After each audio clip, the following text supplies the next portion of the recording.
Bismillahirrahmanirrahim. Alif Lam Ra. Tilka ayatul kitabil mubin. Tilka ini ayatul kitab adalah ayat-ayat kitab al-mubin yang jelas.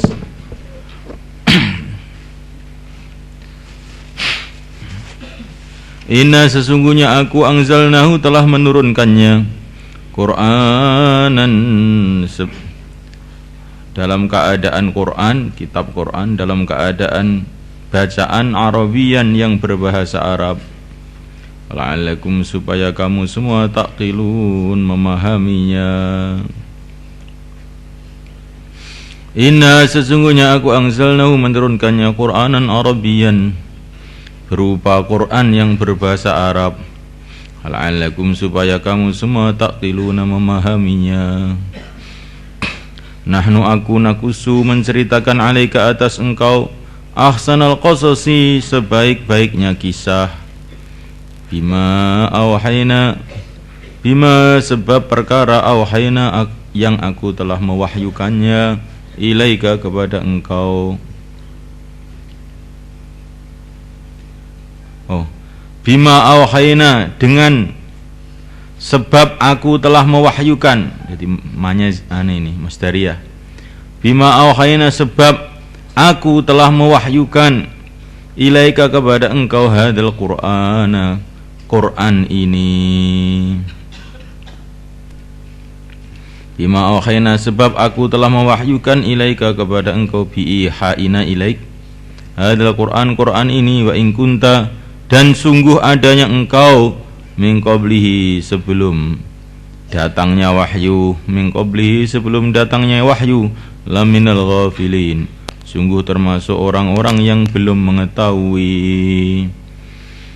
Idz qala ketika berkata Yusuf li abihi kepada ayahnya, ya abadi hai ayahku, ini sesungguhnya aku ra'aitu aku melihat ahada asyara kaukaba 11 bintang wa syamsa dan matahari wal qamara dan bulan. Ra'aituhum aku melihat mereka li kepada aku sajidin dalam keadaan sujud.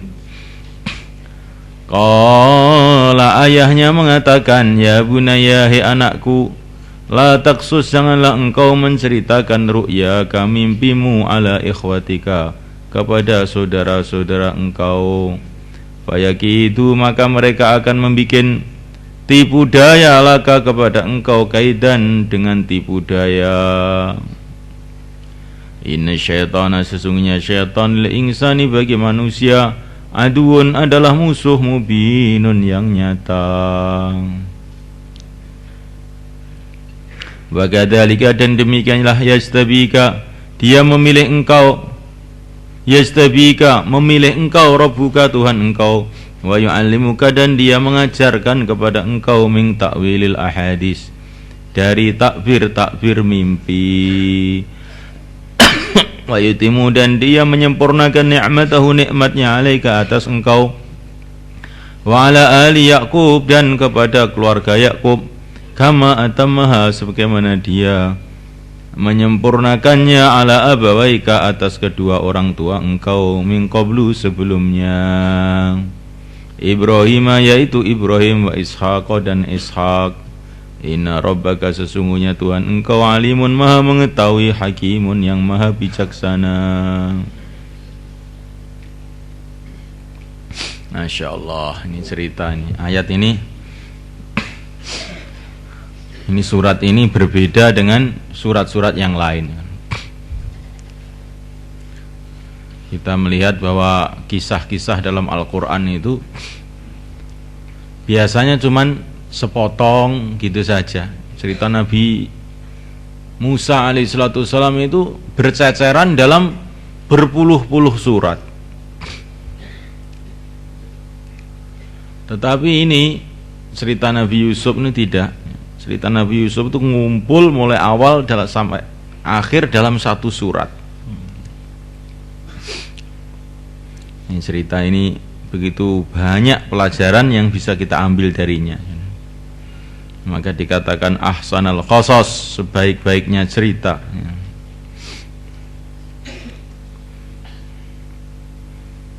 Ya, para ulama dulu kalau hatinya sedang sedih, maka mereka itu membaca surat Yusuf. Ya. Karena dalam surat Yusuf ini, kalau kita mau ambil pelajaran itu banyak pelajaran-pelajaran yang membuat orang-orang sedih itu jadi bangkit harapannya. Orang-orang yang sedih akan menjadi gembira.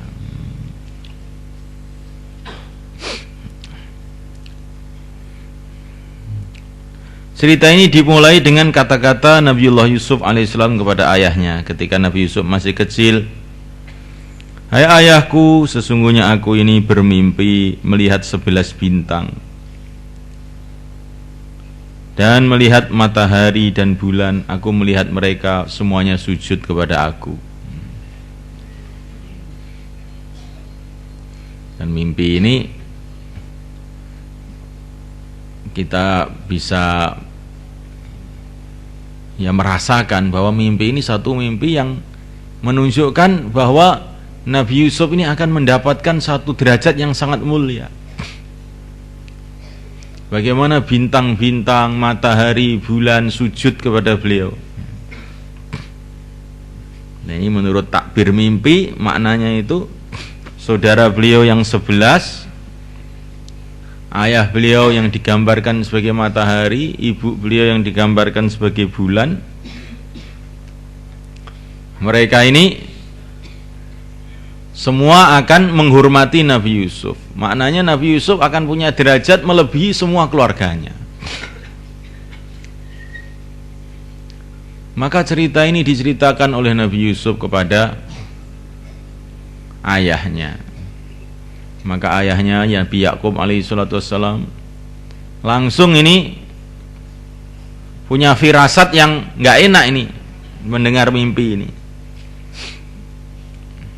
Maka Nabi Yakub mengatakan, hai anakku, janganlah engkau ceritakan mimpi kamu ini kepada saudara-saudara kamu, sehingga mereka akan membuat tipu daya kepada engkau, karena mereka iri terhadap kedudukan kamu. Karena sesungguhnya syaitan itu musuh yang jelas bagi manusia. Alangkah indahnya nasihat Nabi Yakub kepada Nabi Yusuf ini. Di mimpi kamu ini jangan kamu ceritakan kepada saudara-saudara kamu, karena nanti mereka akan bikin masalah kepada kamu, bikin tipu daya pada kamu. Tapi Yusuf, kamu jangan buruk sangka sama saudara-saudara kamu itu. Karena apa? Ini masalahnya bukan dengan saudara kamu, masalahnya syaitan itu musuh yang jelas bagi manusia. Jadi maksudnya syaitan nanti akan membisikkan bisikan-bisikan buruk kepada saudara-saudara kamu.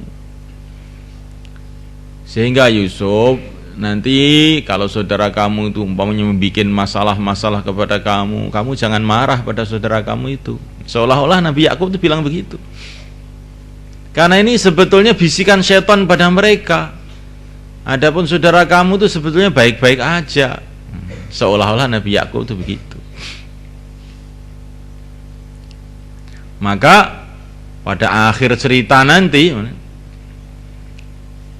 ketika cerita sudah panjang bagaimana Nabi Yusuf itu nasihat dari ayahnya ini betul-betul masuk dalam hati Nabi Yusuf, sehingga Nabi Yusuf mengatakan mim ba'di an nazagha syaitanu baini wa baina ikhwati. Permasalahan antara aku dengan saudara-saudaraku ini sebetulnya syaitan ini. Syaitan yang membikin, syaitan yang membisikkan, yang ngipas-ngipasi.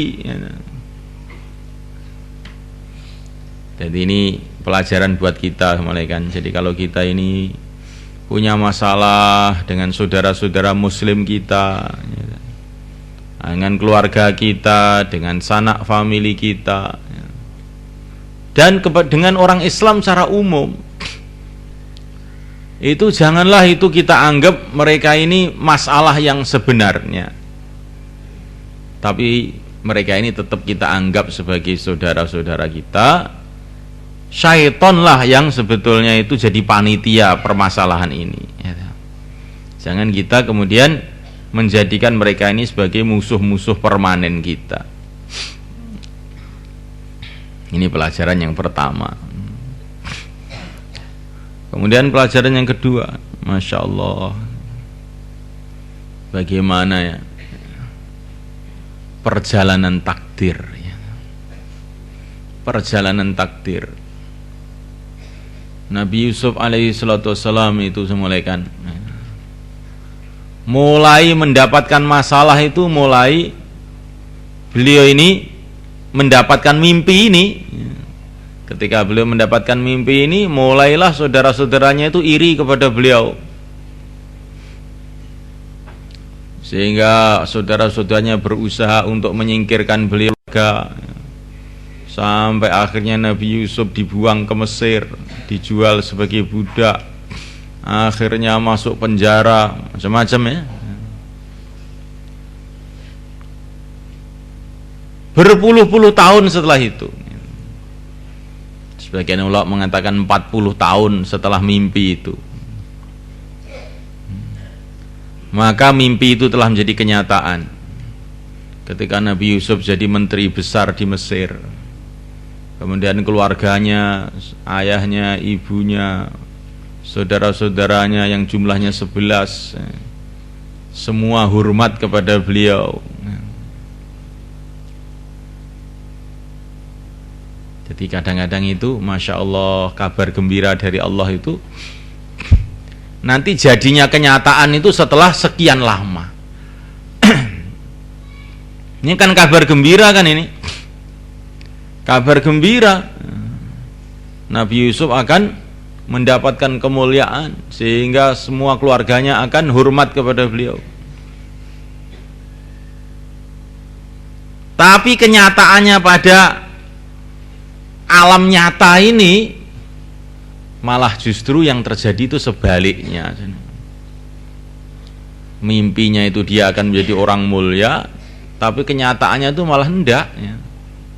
Kenyataannya saudara-saudaranya malah marah, iri, beliau dibuang, dipenjarakan, jadikan budak, masuk penjara gitu.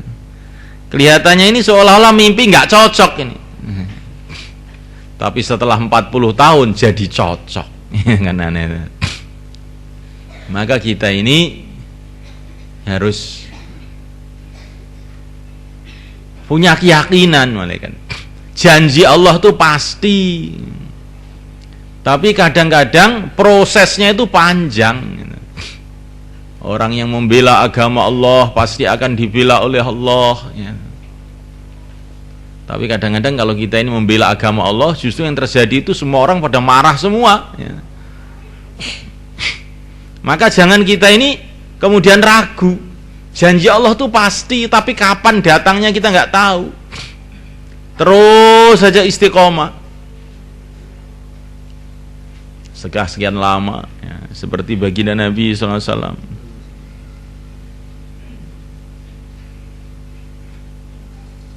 Allah berjanji akan melolong baginda Nabi sampai disetempel di punggungnya baginda Nabi itu secara gaib, tawajjah haitsu syi'ta innaka mansur. Pergilah Muhammad kemana saja kamu pergi, kamu akan ditolong oleh Allah. Ini setempel di punggungnya Nabi. Tapi awal-awalnya itu bagaimana? Diusir, dicabar, dicibir ya, dimusuhi. Tapi akhirnya setelah sekian lama, 13 tahun di Mekah ya, beberapa tahun di Madinah, idza jaa nasrullahi wal fath wa ra'aitan nasa yadkhuluna fi dinillahi afwaja. Orang-orang berbondong-bondong masuk agama Allah. Ini prosesnya panjang begini, ini bukan sehari dua hari. Maka kita ini dalam usaha agama itu harus begitu. Asalkan kita ini berjalan pada jalan yang diridhoi oleh Allah, pasti satu saat itu akan datang pertolongan Allah. Kita harus punya keyakinan begitu. Setelah Nabi Yusuf dijual ke Mesir sebagai budak, masuk penjara, cerita panjang nanti, Allah itu menyelesaikan masalah itu dengan cara yang ajib sekali. Yaitu Raja Mesir mimpi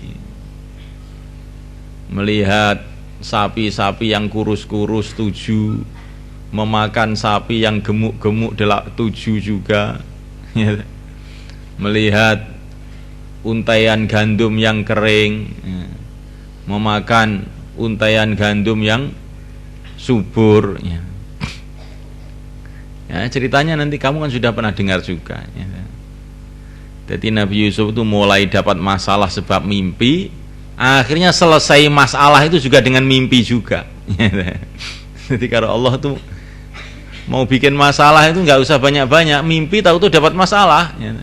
Nanti kalau Allah menyelesaikan karena mimpi juga selesai. Jadi Allah Subhanahu wa taala itu menyelesaikan masalah itu, Masya Allah, kadang-kadang itu dengan perkara yang tidak bisa dikira-kira.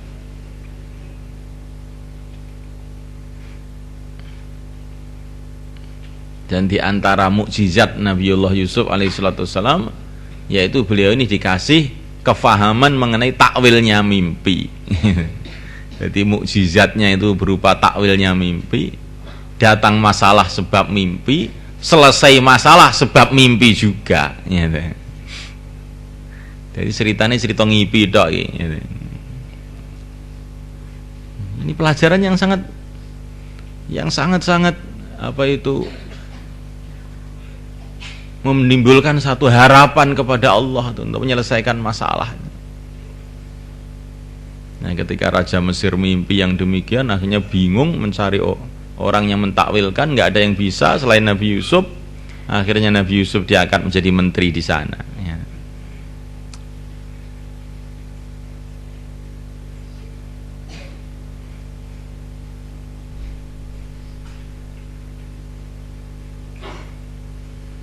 Nah, biasanya orang itu ya ada munasabahnya begitu itu. Kalau orang itu memang orang ahli dakwah, nanti kena masalah sebab dakwah. Tapi nanti selesai masalah juga sebab dakwah juga. Kekuatannya ya dalam dakwah itu, pertolongan Allah datang dengan dakwah itu. Orang ahli ilmu juga begitu. Kalau memang orang itu mau jadi ahli ilmu, biasanya begitu. Dia akan kena masalah-masalah sebab ilmu. Dan nanti selesai masalahnya itu juga sebab ilmu juga. Ini ada munasabahnya itu.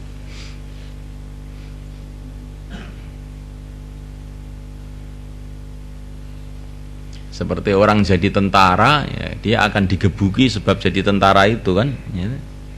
Tapi nanti dia akan jadi punya derajat ya sebab tentaranya itu kan.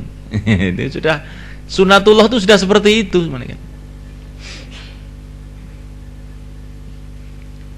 Maka kalau kita ini dalam mengamalkan agama kok dapat masalah-masalah, ya, terus istiqomah. Saya sudah dapat masalah karena agama, nanti ini juga Allah akan datangkan penyelesaian masalah dengan agama juga. Jangan kemudian kamu tinggalkan itu agama gara-gara masalah. Siapa yang pernah hina sebab agama, dialah orang yang akan mulia sebab agama juga. Ringkesnya begitu itu. Di Mekah ini tidak pernah ada orang yang lebih menderita melebihi baginda Nabi SAW karena agama. Diusir dari rumahnya sendiri, mau dibunuh, mau ini, mau ini. Tapi akhirnya juga tidak ada orang di Mekah yang lebih mulia melebihi baginda Nabi SAW. Tidak ada orang yang lebih sedih hatinya di Mekah karena agama melebihi baginda Nabi SAW. Akhirnya tidak ada orang yang lebih gembira sebab agama di Mekah melebihi baginda Nabi SAW ketika seluruh orang Mekah masuk Islam itu. Jadi kalau kamu sudah pernah menderita karena ilmu, asalkan kamu istiqomah, nanti kamu akan mulia sebab ilmu itu. Tapi kalau kamu tidak pernah menderita, tidak pernah hina, tidak pernah susah karena ilmu, Oh jauh, kamu nggak akan itu pernah merasakan kemuliaan ilmu.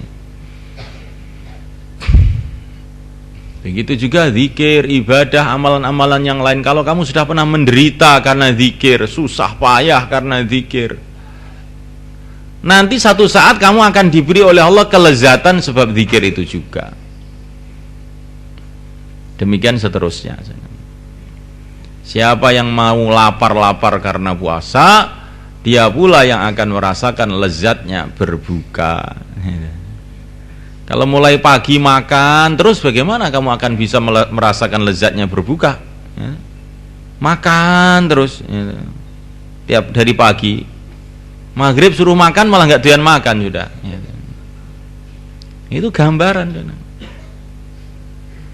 Orang yang merasakan penderitaan dengan agama di dunia ini, dialah yang akan merasakan kesenangan di surga sebab agama juga. Sampai para ulama mengatakan, ya, nanti kelezatan di surga itu menurut pengorbanan kamu di dunia.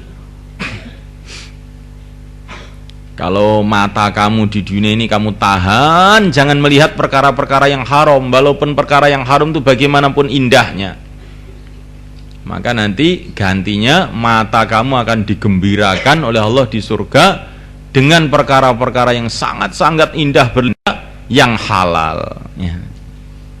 Yang halal. Begitu seterusnya.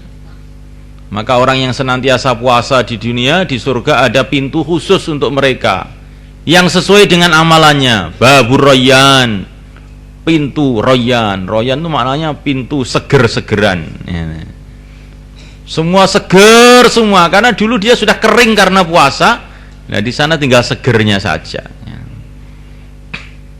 Nah, kalau di sini sudah kekenyangan perutnya karena haram, ya di sana tinggal laparnya saja nantinya.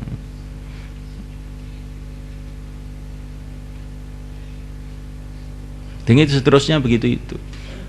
Orang yang pernah merasakan penderitaan karena agama, dia dapat kemuliaan di dunia dan akhirat sesuai dengan pengorbanannya itu. Wallati ahsanat farjaha fanafahna fihi min ruhina. Ini Maryam. Maryam itu punya amalan menjaga farjinya. Farjinya itu dijaga betul. Bagaimana bentuknya? Ini seorang wanita nggak pernah keluar dari rumah. Pintunya pun didobel 7. Ini pintunya Maryam ini. Ini diantara bentuk wallati ahsanat farjaha, bagaimana Maryam itu menjaga diri, menjaga farjinya dari kemaksiatan. Akhirnya Maryam dapatkan kemuliaan dari Allah, dikasih anak yang sangat-sangat istimewa tanpa asbab yang biasa, yaitu Nabi Isa alaihissalatu wassalam. Ya sesuai, karena orang menjaga farjinya maka kemuliaannya itu disesuaikan, yaitu dikasih anak yang luar biasa. Maka kalau kamu ingin anak-anak yang nakal, ya mudah aja, ya, bikin sebaliknya itu, ya. Lah kalau kamu ingin anak-anak yang soleh, ya bikinlah seperti itu. Kamu jaga mata kamu sebagai laki-laki, jangan melihat wanita-wanita yang bukan mahram, ya. Begitu juga kalau wanita, jangan melihat laki-laki dengan pandangan syahwat kalau selain suaminya, ya. Dan apa saja yang berkaitan dengan itu, jangan melihat foto-foto, ya. Karena ini juga termasuk tipuan setan. La'anallahul musawwirin, kata Nabi, semoga Allah melaknati orang-orang yang gambar. Orang itu kalau suka gambar-gambar itu kena laknatnya pangeran, ya. Akhirnya jadi nakal, ya. Gara-gara nyimpen HP apa, ada gambar-gambar apa di situ, akhirnya jungkir balik, ya. Maka ini perlu kita jauhi perkara-perkara seperti ini. Ini termasuk menjaga diri. Di antara maknanya wala taqrabuz zina, jangan kau dekati zina itu. Kalau mengamalkan zina itu sudah dosa besar, ya. Tetapi Allah Subhanahu wa taala tidak menyuruh kita hanya jangan kamu zina, jauhi zina itu. Maksud jauhi zina itu bagaimana? Segala sesuatu yang bisa menjadi langkah-langkah menuju perzinaan kamu jauhi. Mata melihat yang bukan mahramnya, termasuk membaca buku-buku yang isinya buruk-buruk, yang cerita mengenai kemaksiatan, ya. Masuk nonton TV, video, VCD yang isinya tidak karu-karuan, ini termasuk bari itu zina. Ini muqaddimah orang itu lama-lama minimal akan ada keinginan kepada perzinaan tuh, naudzubillah. Nah ini harus kita jauhi semua ini. Suka jalan-jalan, diceritakan bagaimana seorang rahib Bani Israel, ya, yang sudah berpuluh-puluh tahun nyepi, ya, di puncak gunung wiritan terus berpuluh-puluh tahun. Tiba-tiba setan datang kepada rahib tadi, "Mbah, kamu kok di sini saja? Mbok ya jalan-jalan sebentar keluar, biar nanti badannya seger, wiritannya tambah kuat, Mbah," katanya setan itu. Refreshing, gitu. Penyegaran, Mbah, gitu. Maka Mbah tua tadi itu akhirnya mikir-mikir, oh ada benarnya juga ya. Akhirnya jalan-jalan kebablasan sampai ke kota, akhirnya berbuat maksiat di sana, mati dalam keadaan berbuat maksiat. Nah, coba ini setan kan pinter toh. Alah, sekali aja kok. Ke Madiun sebentar, cari kitab katanya.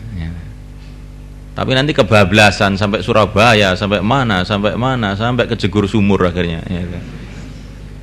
Nah ini yang begini ini setan tuh pandai. Wala tattabi'u khutuwati syaitan. Janganlah kamu mengikuti langkah-langkahnya syaitan. Jadi syaitan tuh untuk menjerumuskan orang tuh punya langkah-langkah. Bukan langsung begitu. Buatlah kamu begini, buatlah, tidak. Sedikit, lama-lama orang itu terjerumus di dalam keburukan tanpa terasa. Nah, kita ini harus hati-hati. Takror.